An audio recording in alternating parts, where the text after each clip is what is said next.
नमस्कार, मैं Sanjay Dubey. 8 PM news में हम देखेंगे दुर्ग जिले समेत प्रदेश एवं देश विदेश की कुछ प्रमुख खबरें। तो आइए शुरू करते हैं पहले दुर्ग जिले की खबरों से। नगर पालिक निगम भिलाई जोन क्रमांक 5 अंतर्गत सेक्टर 7 छठ तालाब कल्याण कॉलेज ग्राउंड, सेक्टर 9 उद्यान जयंती स्टेडियम के पीछे तालाब का निरीक्षण आयुक्त राजीव कुमार पांडे द्वारा किया गया।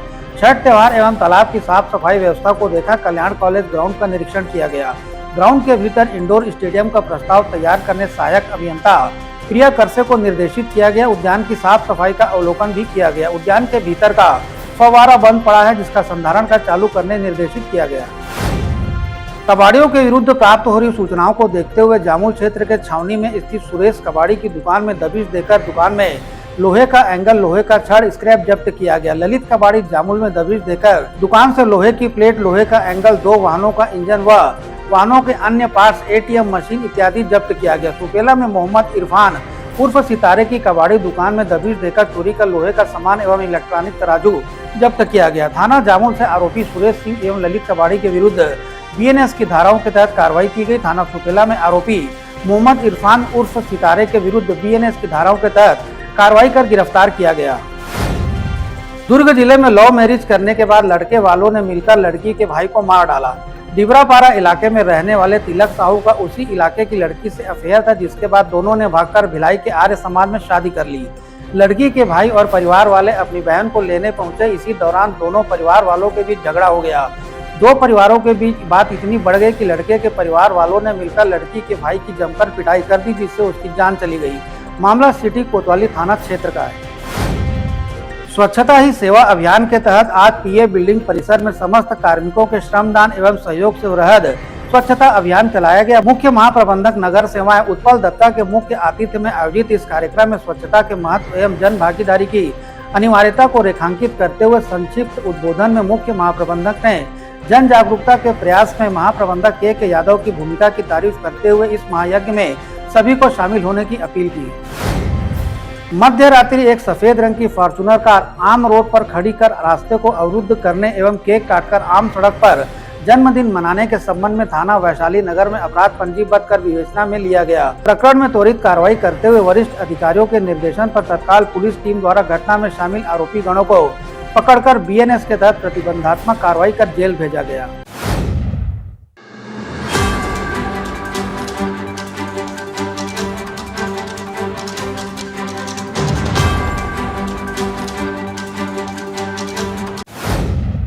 और आइए अब नजर डालते हैं प्रदेश की कुछ प्रमुख खबरों पर।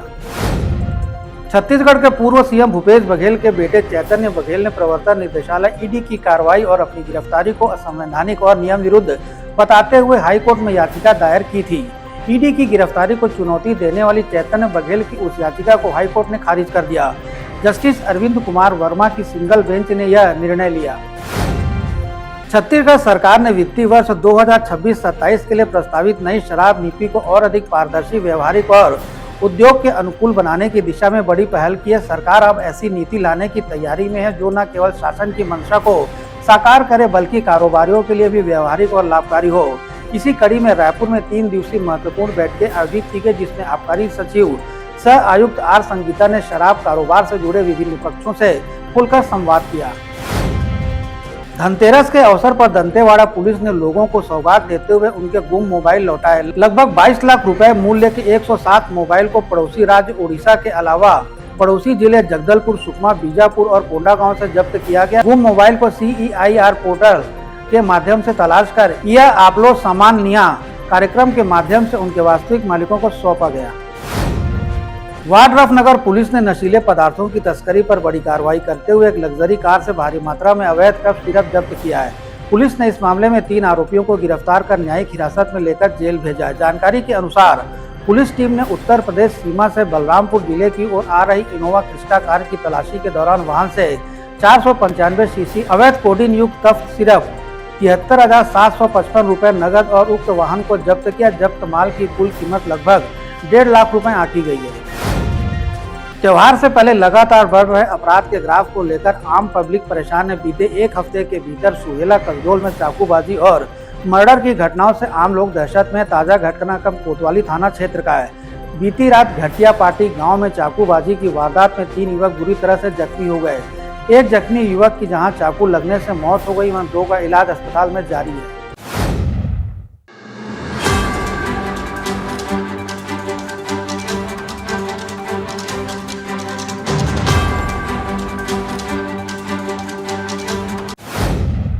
और आइए अब नजर डालते हैं देश विदेश की प्रमुख खबरों पर।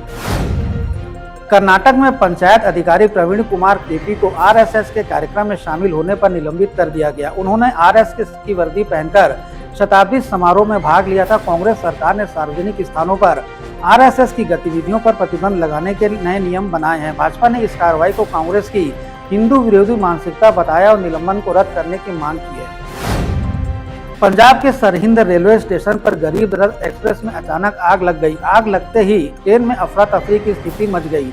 इस आगजनी के बीच ट्रेन से उतरने में कई यात्री चोटिल भी हो गए। हालांकि राहत की बात यह रही कि सभी यात्रियों को सुरक्षित बाहर निकाल लिया गया। जानकारी के अनुसार आग शॉर्ट सर्किट के कारण लगी 1 घंटे की मशक्कत के बाद आग पर काबू पा लिया गया।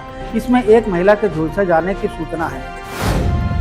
लंदन में यूके सरकार ने बांग्लादेश में हिंदू और अन्य धार्मिक अल्पसंख्यकों के खिलाफ हिंसा और उत्पीड़न की निंदा की है। संसद में बयान देते हुए कहा गया कि यूके के शांतिपूर्ण लोकतांत्रिक बदलाव और धार्मिक स्वतंत्रता की सुरक्षा के लिए प्रतिबद्ध है। यह बयान हाउस ऑफ कॉमन्स में इनसाइड यूके की रिपोर्ट का हवाला देते हुए दिया गया। बताया गया कि यह रिपोर्ट दिवाली के त्योहार के करीब बांग्लादेश में हिंदू समुदाय के खिलाफ बढ़ रहे उत्पीड़न को उजागर करती है। घर जलाए जा रहे हैं, व्यापारियों को परेशान किया जा रहा है और मंदिरों को नुकसान पहुंचाया जा रहा है। पुर्तगाल में जल्द बुर्का बैन हो सकता है। दरअसल वहां की संसद ने बुर्का बैन विधेयक को मंजूरी दे दी है। अगर यह कानून बन जाता है तो अन्य यूरोपीय देशों की तरह ही पुर्तगाल में भी बुर्का बैन हो जाएगा। इस विधेयक में नकाब पहनने पर जुर्माने का भी प्रावधान है। विधेयक में कहा गया है कि सार्वजनिक जगहों पर नकाब पहनने वालों पर 200 यूरो से लेकर 4000 यूरो तक जुर्माना लगाया जाएगा। पुर्तगाल सरकार के इस कदम को कुछ दल चेहरा ढकने वाली मुस्लिम महिलाओं को निशाना बनाने के लिए उठाया गया कदम बता रहे हैं।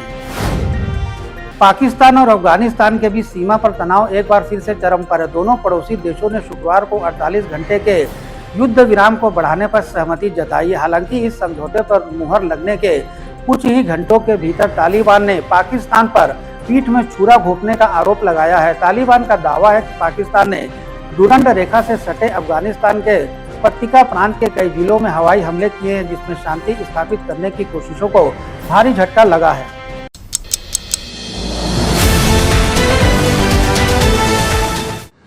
This program is sponsored by SR Hospital and Research Center.